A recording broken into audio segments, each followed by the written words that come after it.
सत्संगत जी, प्रेम और सत्कार से कहना जी, धन निरंकार जी। सत्संगत जी, उत्पन्न एकादशी जो कि आज था 26 नवंबर को, उत्पन्ना एकादशी को हिंदू धर्म में विशेष स्थान प्राप्त है।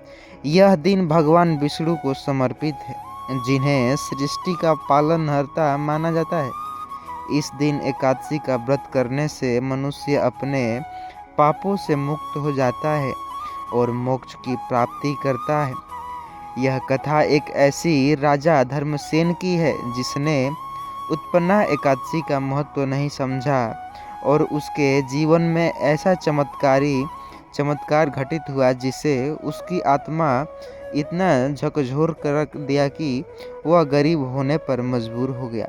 राजा धर्मसेन अपने राज्य का सबसे सर्वशक्तिमान शासक था। वह धन, शक्ति और ऐश्वर्य में डूबा रहता था, लेकिन उसमें एक कमी थी। वह धर्म और भक्ति पर विश्वास नहीं करता। वो कहता, धर्म पर विश्वास क्या, सब मेरे पास है। वह इतना ज़्यादा घमंड करता।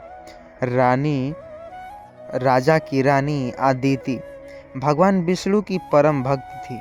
उसने एकादशी व्रत की महिमा के बारे में राजा से कई बार बात की, लेकिन राजा हमेशा नकार देता। रानी राजा से हंसते हुए बोली, मैं अपनी तलवार और सेना के बल पर सब कुछ हासिल कर सकती हूँ। मुझे किसी भगवान या व्रत की जरूरत नहीं है। वो राजा कहता अदिति से। अदिति ने उत्तर दिया, राजन, यह शक्ति और धन क्षणिक है। एक दिन तुम्हें इसका सत्य में समझ में आएगा। एक दिन वृद्ध में राजू, जो कि राजा था, राजा के दरबार में आया। उसने राजा से कहा, महाराज, उत्पन्ना एकादशी का दिन निकट है। इस दिन व्रत और भगवान विष्णु की पूजा से मनुष्य अपने समस्त पापों से मुक्त हो जाते हैं। यह अवसर हर किसी के महत्वपूर्ण है। राजा ने साधु की बात को उपहास करने लगा। वह कहा कि मैं सब नहीं मानता। किसी व्रत करने से उसके समय अपना बर्बाद करना है। मेरी शक्ति ही मेरा धर्म है। साधु ने गंभीर होकर कहा, राजन, यह मत भूलो कि जीवन अस्थायी है। यदि तुमने उत्पन्ना एकादशी का अनादर किया है तो तुम्हें गंभीर परिणाम भुगतने होंगे। उत्पन्ना एकादशी की रात धर्मसेन अपने महल में सो रहा था। उसने एक सपना देखा जिसमें उसने देखा कि उसका पूरा राज्य जलमग्न हो गया है। जो चीख रहा है उससे सेना असहाय खड़ी है।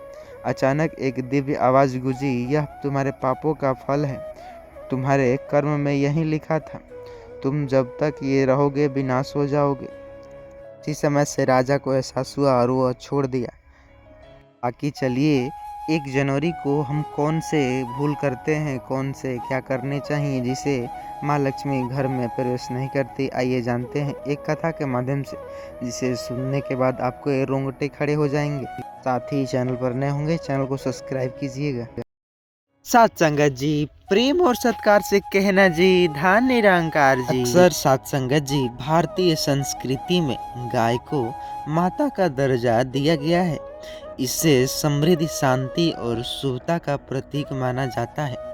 कहते हैं, गाय को भोजन कराना पुण्य का कार्य है और यदि विशेष दिनों पर इसे कुछ विशेष वस्तुएं खिलाई जाए तो इससे हर मनोकामना पूरी भी हो सकती है। सत्संगत जी, दास विनती कर रहा है, कोई त्रुटि हो जाए क्षमा कीजिएगा। चैनल पर नए होंगे, चैनल को सब्सक्राइब कीजिएगा। लेकिन आइए एक ऐसी कहानी की तरफ चलते हैं जिसे सुनने के बाद आपकी रूह कांप जाएगी। मात्र वो कौन सी वस्तुएं खिलानी परंपरा है जिससे 1 जनवरी को गाय को 10 वस्तुएं खिलाने का परंपरा नकारा और उसके जीवन में ऐसी घटना घटित होगी, जीवन उसके पूरे अस्तित्व को बदल देगा। यह कथा अर्जुन नामक एक व्यक्ति की है। अर्जुन एक छोटे से गांव में रहने वाला एक किसान था। वह मेहनती तो था, लेकिन उसकी किस्मत हमेशा उसका साथ नहीं देती थी। उसकी फसल खराब हो जाती थी। घर में पैसे कर्ज में डूबा था। ऐसे पैसे नहीं थे कि वह अपना कर्जा चुका सके और अपनी पत्नी और बच्चे भूख से परेशान रहते थे।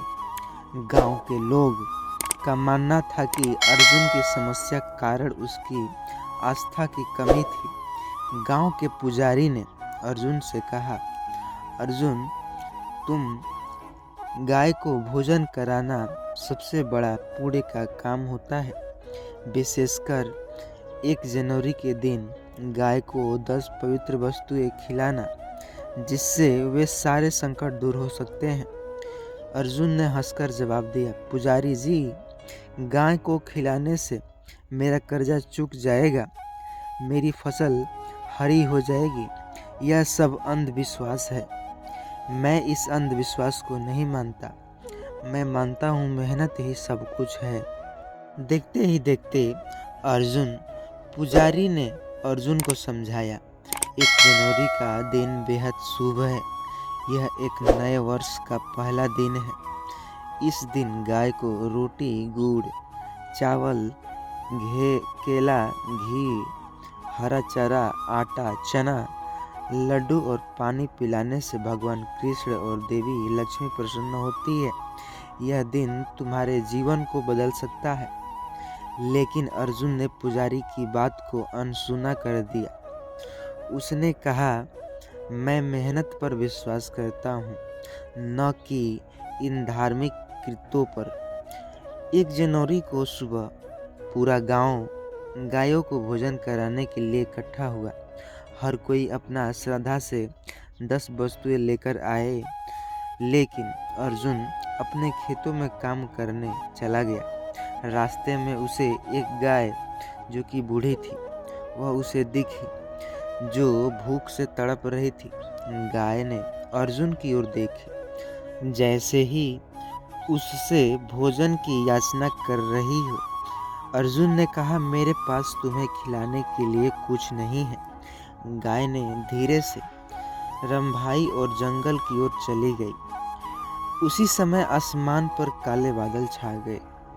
गाँव में अक्सर देखे ही हैं, हवा में अजीब सी गूंज सुनाई दी।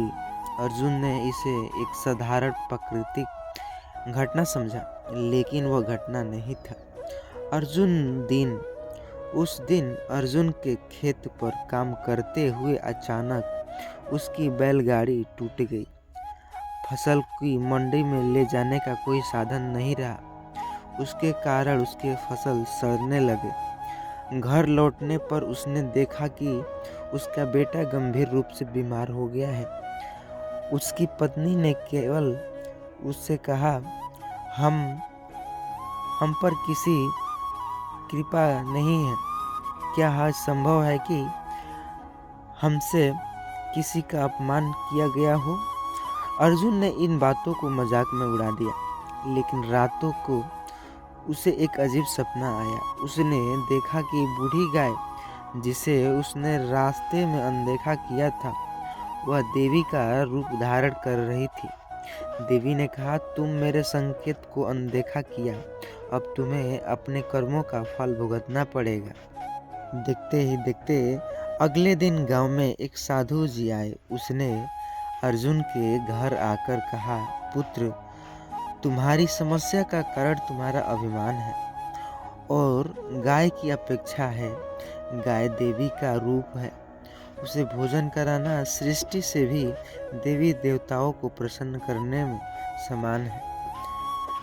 देवी देवता को प्रसन्न करने के समान 1 जनवरी इस दिन उपासना के लिए विशेष है।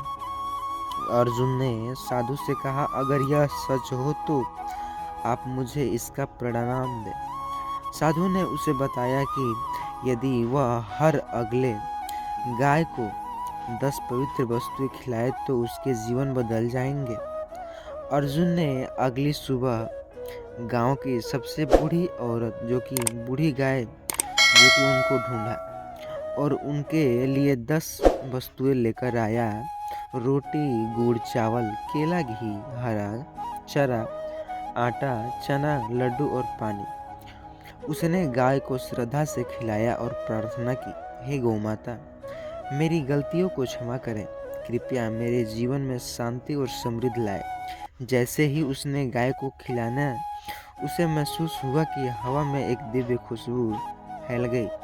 गाय ने अपनी आंखों में आशीर्वाद लेते हुए उसे अर्जुन की ओर देखी और उसी समय गांव में बारिश होने लगी, जो उसकी सूखी फसल जीवन दान देने लगी। अर्जुन के खेतों में अनाज लहलहाने लगा, उसकी बेटी पूरी तरह से स्वस्थ हो गई, उसके कर्जदार सब कुछ बेचूट हो गए। अचानक उसके कर्ज माफ हो गए। गांव के लोग अर्जुन के घर आकर पूछने लगे कि यह चमत्कार कैसे हुआ।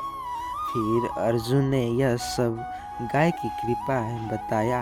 1 जनवरी के दिन गाय को भोजन कराना सचमुच चमत्कारी है। मैंने अपनी भूल से सीख कि गाय की सेवा जीवन में सभी संकटों को हर सकती है। गाय केवल एक पशु नहीं बल्कि एक देवत्व का प्रतीक है। 1 जनवरी को 10 पवित्र वस्तुएं खिलाएं, जीवन के कष्ट दूर होते हैं, स्वास्थ्य